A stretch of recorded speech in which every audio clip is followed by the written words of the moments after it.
Assalamualaikum warahmatullahi wabarakatuh. Pada pertemuan kali ini, saya akan membicarakan mengenai manajemen aset dan liabilitas.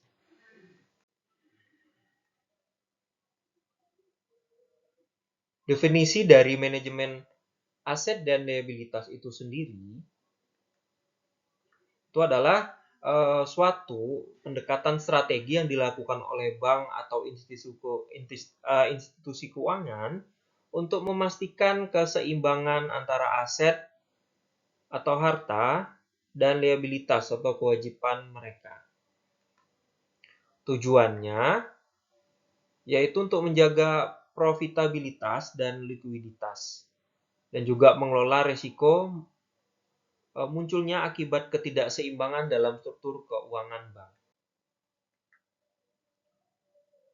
Komponen aset dalam perbankan itu dibagi lagi. Ada kas dan setara kas. Contohnya tabungan nasabah deposito berjangka. Ini kas dan setara kas ini maksudnya uang tunai yang dimiliki bank dan dapat digunakan segera ya. Selanjutnya kredit yang diberikan.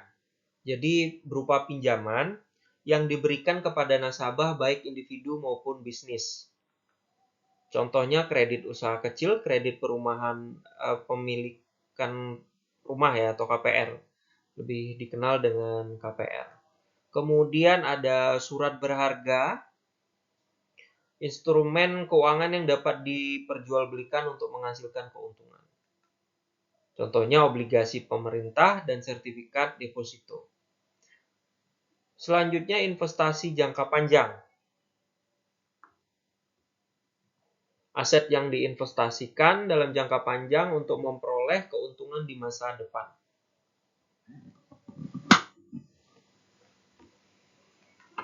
Contohnya kepemilikan saham pada perusahaan lain properti investasi.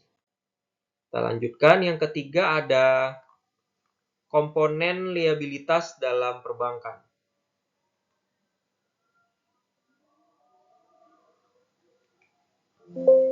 Jadi komponen liabilitas dalam perbankan ini itu adalah kewajiban yang harus dibayar oleh bank, termasuk dana yang dihimpun dari masyarakat dan sumber pendanaan lainnya. Komponen utama liabilitas bank meliputi ini ada simpanan atau giro tabungan deposito. Contoh tabungan nasabah deposito berjangka. Ini maksudnya simpanan giro tabungan deposito ini dana yang disimpan oleh nasabah dan menjadi sumber utama pendanaan bank.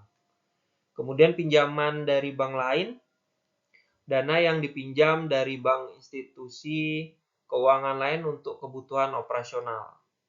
Contohnya pinjaman antar bank. Selanjutnya ada obligasi yang diterbitkan. Surat utang yang diterbitkan bank untuk memperoleh dana jangka panjang. Contohnya obligasi korporasi bank. Selanjutnya modal sendiri. Jadi dana bank yang dimiliki oleh bank sebagai modal dasar untuk ekspansi usaha, pengelolaan risiko. Contohnya saham yang diterbitkan oleh bank.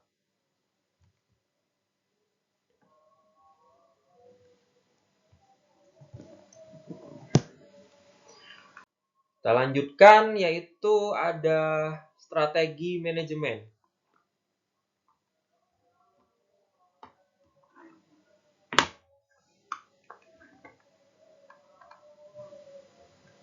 Jadi strategi manajemen aset dan liabilitas untuk pengelolaan keseimbangan antara aset dan liabilitas, bank menerapkan beberapa strategi ya. Ada beberapa strategi yaitu ada asset and liability matching. Ini untuk menyesuaikan jatuh tempo aset dan liabilitas untuk memastikan dana selalu tersedia saat dibutuhkan. Ini contohnya jika bank memiliki pinjaman jangka panjang, maka sebaiknya mendanainya dengan deposito jangka panjang. Kemudian ada liquidity gap management. Ini mengidentifikasi kesenjangan likuiditas dan mengambil langkah untuk menutupnya. Contohnya menjaga rasio pinjaman terhadap simpanan agar tidak terlalu tinggi. Kemudian ada interest rate risk management. Ini mengelola dampak perubahan suku bunga terhadap pendapatan bank. Contohnya, menggunakan instrumen derivatif seperti interest rate, kemudian interest rate swap untuk mengurangi risiko suku bunga di bank tersebut. Kita lanjut. Ada tantangan dalam manajemen aset dan liabilitas. Ini tantangannya. Jadi, bank menghadapi berbagai tantangan dalam mengelola aset dan liabilitasnya. Ini diantaranya ada risiko likuiditas. Jadi, risiko bank tidak memiliki cukup dana untuk memenuhi kewajiban jangka pendek. Contohnya, lonjakan penarikan dana oleh nasabah dalam waktu singkat. Selanjutnya, risiko suku bunga.